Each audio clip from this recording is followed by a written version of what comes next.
Diondra. I spent way too long yakking with Tanisha over lunch. She couldn't stop talking about Pedro Pietri, the poet Mr. Ward had invited to visit our class. He was coming in a couple of weeks, and Tanisha said he was going to rock the house. He was the only poet Mr. Ward had us read who we were actually going to meet, which was pretty cool. Tanisha could hardly wait to check him out. I had other things on my mind, though, so I was glad Tyrone came over and broke up the conversation. He started hitting on Tanisha as usual. I whispered sorry and took off. 10 more minutes and Mr. Ward will be here. I flipped my sketchbook open to a fresh page, clipped my father's photo to the corner, and get busy. A few strokes of my pencil and the oval of his face is done. Then I start with his chin. I don't know why. Maybe because the hardness is there, and I want to get it out of the way. Hurry on to the softer parts of his face, the parts that show love. I've never done a portrait from the bottom to the top before, but why not? As long as it looks like my father when I'm done. The first bell rings. I lift my head, and there's Sterling staring over my shoulder. Hey. I lean back so he can get a better look. I just started this one, I tell him.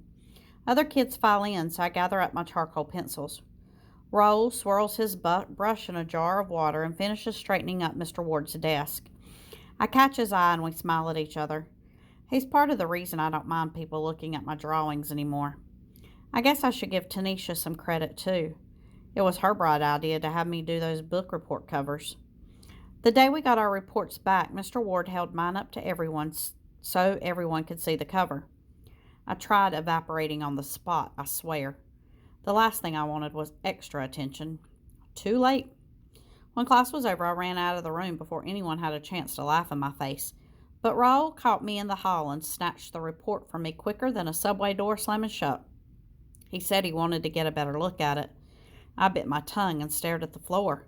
This is good, he said, especially the eyes. They look right through you. You got to show me how to do the eyes. My jaw dropped. You think they're that good? You're kidding, right? Raoul didn't wait for an answer. He handed me back the report, shaking his head. Wish I could do eyes like that. Anyway, see you later. I looked down at my book cover as if I was seeing it for the first time. Raoul was right. The drawing was good. The eyes did look right through you. Maybe I should try working on the rest of the face, I thought. I could do studies of mouths and noses and chins. I could try different kinds of faces, different shapes. I could get Mom to model for me, or Tanisha, or I could use pictures. We only have a bazillion photo albums around my house. Maybe I could bring one of them to school with me, or I could just borrow a few of the pictures and then put them back later. Maybe. I had a hard time concentrating on my classes that afternoon. The next day I wolfed down my lunch and half ran to Mr. Ward's room with a sketch pad and charcoal pencils.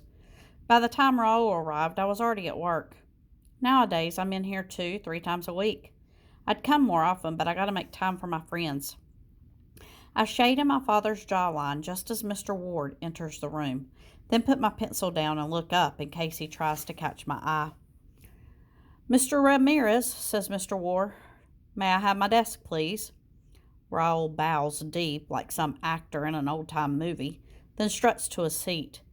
He passes me on the way, leans down, eyes my rough sketch, and whispers, Let me know when you get to the eyes.